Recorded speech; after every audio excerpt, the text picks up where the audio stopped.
So you could call it a tale of two maritime tragedies, the one we've been hearing about nonstop for days, in which rescuers are now almost certain that all 5 members of that submersible in the North Atlantic have died. And then there was that other one with the hundreds of migrants who likely died last week when their rickety boat sank off the coast of Greece. Many of them were probably children. Now, clearly, these two tragedies were treated very differently, both by the global media and by rescue workers. But why? On social media and beyond, some have said that race, politics, and economic status were major factors.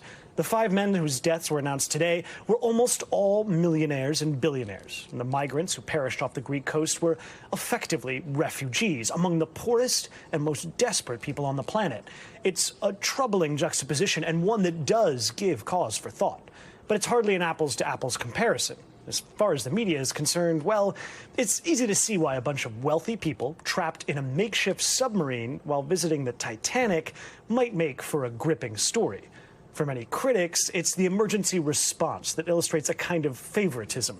But that's also not so straightforward. More than 100 people were rescued from the Greek tragedy, thought to be one of the deadliest on the Mediterranean in recent memory. And unlike with the submarine, the migrant victims whose bodies weren't long ago presumed dead. After all, they weren't in a sealed submarine. But it's up to you to decide for yourself whether reporters and rescuers acted with professionalism or prejudice. Thanks for watching our YouTube channel. Follow today's top stories and breaking news by downloading the NBC News app.